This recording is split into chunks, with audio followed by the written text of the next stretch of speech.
Thank you very much. Thank you. Well, thank you, President Powers, Provost Fenves, deans, members of the faculty, family and friends, and most importantly, the class of 2014. It is indeed an honor for me to be here tonight. It's been almost 37 years to the day that I graduated from UT.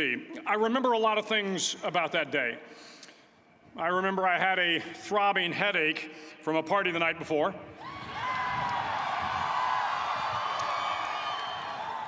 I remember I had a serious girlfriend, who I later married. That's important to remember, by the way. And I remember I was getting commissioned in the Navy that day. But of all the things I remember, I don't have a clue who the commencement speaker was, and I certainly don't remember anything they said. So acknowledging that fact, if I can't make this commencement speech memorable, I will at least try to make it short. So the university's slogan is, "What starts here changes the world." Well, I've got to admit, I kind of like it. What starts here changes the world. Tonight, there are almost 8,000 students, or there are more than 8,000 students graduated from UT.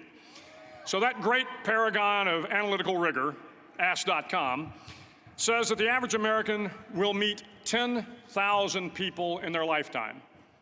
10,000 people, that's a lot of folks. But if every one of you changed the lives of just 10 people, and each one of those people changed the lives of another 10 people, and another 10, then in 5 generations, 125 years, the class of 2014 will have changed the lives of 800 million people. 800 million people. Think about it. Over twice the population of the United States. Go one more generation, and you can change the entire population of the world, 8 billion people. If you think it's hard to change the lives of 10 people, change their lives forever, you're wrong. I saw it happen every day in Iraq and Afghanistan. A young Army officer makes a decision to go left instead of right down a road in Baghdad, and the 10 soldiers with him are saved from a close-in ambush.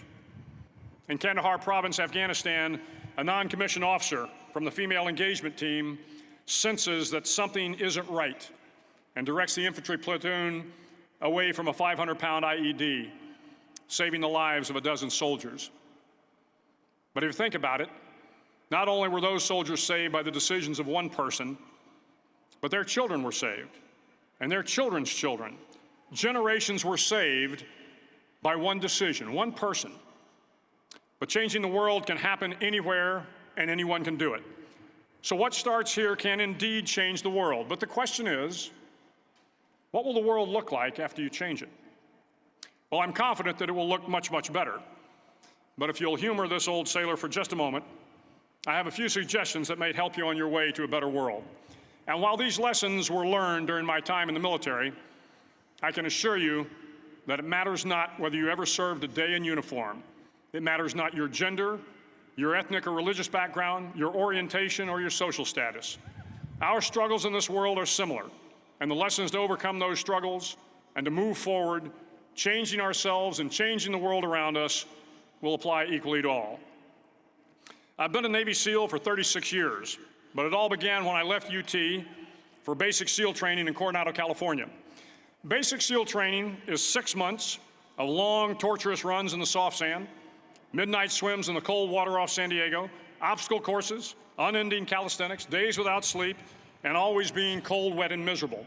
It is 6 months of being constantly harassed by professionally trained warriors who seek to find the weak of mind and body and eliminate them from ever becoming a Navy SEAL. But the training also seeks to find those students who can lead in an environment of constant stress, chaos, failure, and hardships. To me, basic SEAL training was a lifetime of challenges crammed into 6 months. So here are the 10 lessons I learned from basic SEAL training that hopefully will be of value to you as you move forward in life. Every morning in SEAL training, my instructors, who at the time were all Vietnam veterans, would show up in my barracks room, and the first thing they'd do was inspect my bed. If you did it right, the corners would be square, the covers would be pulled tight, the pillow centered just under the headboard, and the extra blanket folded neatly at the foot of the rack. It was a simple task, mundane at best, but every morning we were required to make our bed to perfection. It seemed a little ridiculous at the time, particularly in light of the fact that we were aspiring to be real warriors, tough, battle-hardened SEALs. But the wisdom of this simple act has been proven to me many times over. If you make your bed every morning, you will have accomplished the first task of the day. It will give you a small sense of pride, and it will encourage you to do another task, and another, and another. And by the end of the day, that one task completed will have turned into many tasks completed. Making your bed will also reinforce the fact that the little things in life matter. If you can't do the little things right, you'll never be able to do the big things right. And if by chance you have a miserable day, you will come home to a bed that is made,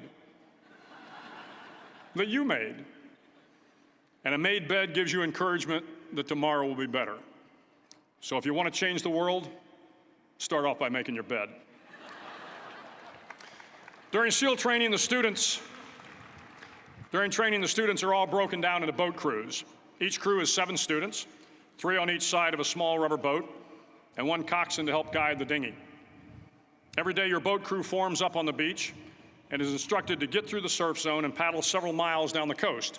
In the winter, the surf off San Diego can get to be 8 to 10 feet high, and it is exceedingly difficult to paddle through the plunging surf unless everyone digs in. Every paddle must be synchronized to the stroke count of the coxswain. Everyone must exert equal effort, or the boat will turn against the wave and be unceremoniously dumped back on the beach.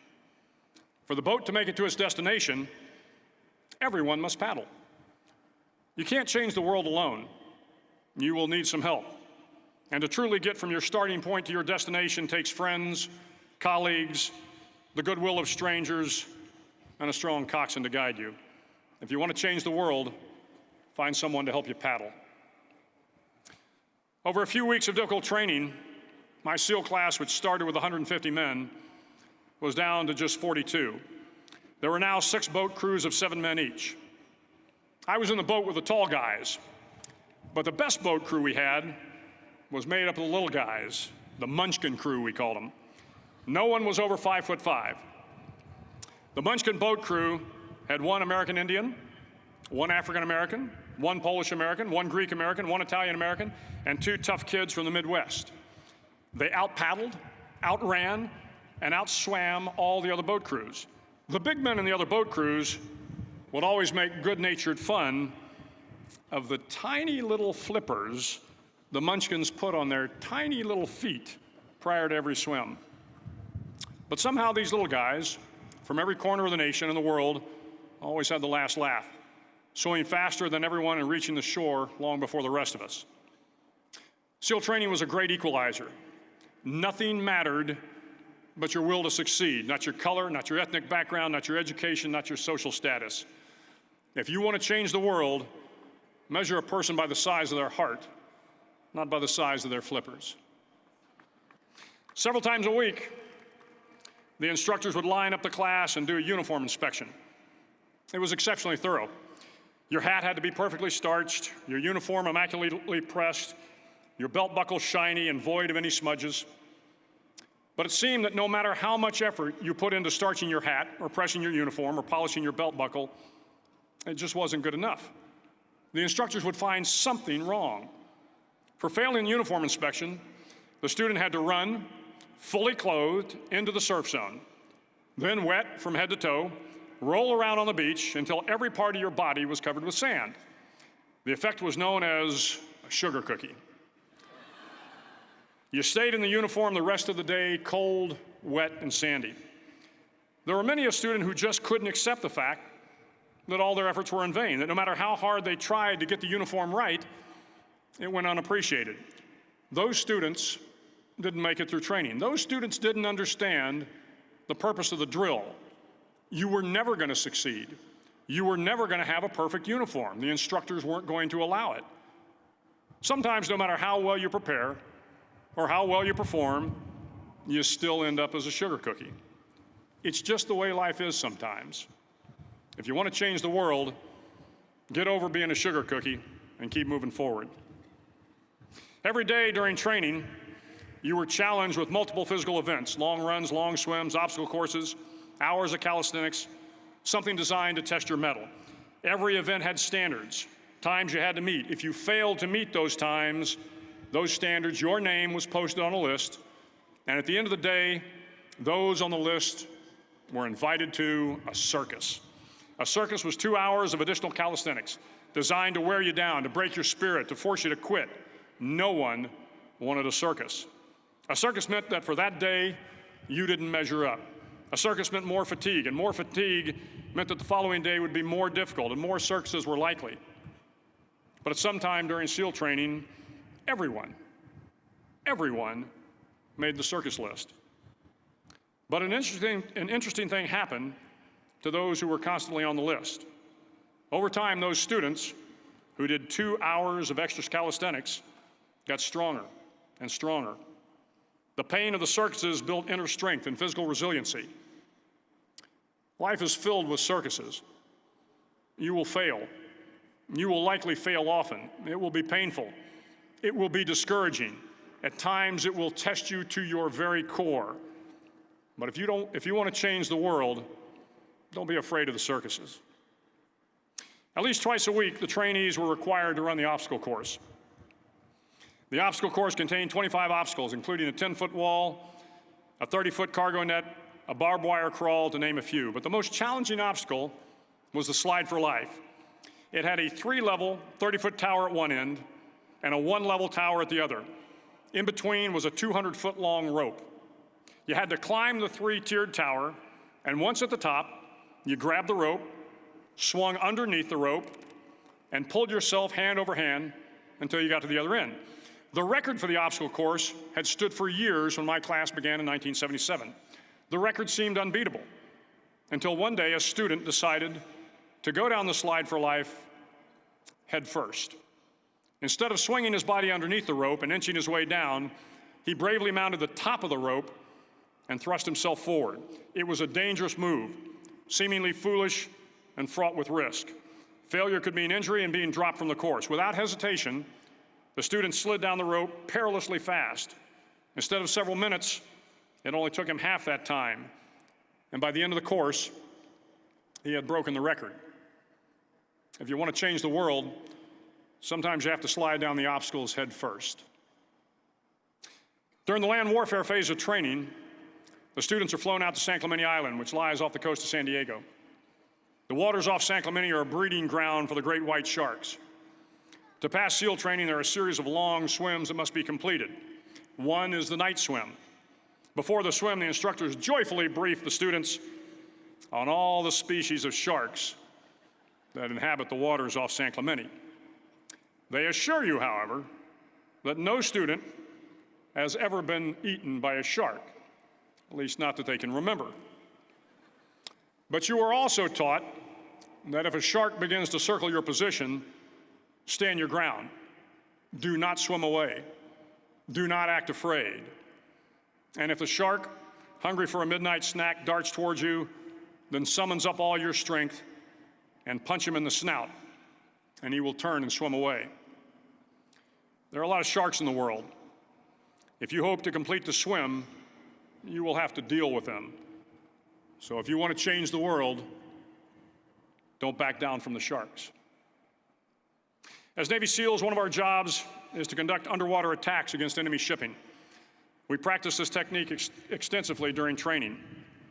The ship attack mission is where a pair of SEAL divers is dropped off outside an enemy harbor and then swims well over 2 miles underwater, using nothing but a depth gauge and a compass to get to the target. During the entire swim, even well below the surface, there is some light that comes through. It is comforting to know that there is open water above you. But as you approach the ship, which is tied to a pier, the light begins to fade. The steel structure of the ship blocks the moonlight. It blocks the surrounding street lamps. It blocks all ambient light. To be successful in your mission, you have to swim under the ship and find the keel, the center line, and the deepest part of the ship. This is your objective. But the keel is also the darkest part of the ship, where you cannot see your hand in front of your face, where the noise from the ship's machinery is deafening, and where it gets to be easily disoriented, and you can fail. Every SEAL knows that under the keel, at that darkest moment of the mission, is a time when you need to be calm, when you must be calm, when you must be composed, when all your tactical skills, your physical power, and your inner strength must be brought to bear. If you want to change the world, you must be your very best in the darkest moments. The 9th week of training is referred to as Hell Week. It is 6 days of no sleep, constant physical and mental harassment, and one special day at the Mud Flats. The Mud Flats are an area between San Diego and Tijuana where the water runs off and creates the Tijuana Sloughs, a swampy patch of terrain where the mud will engulf you.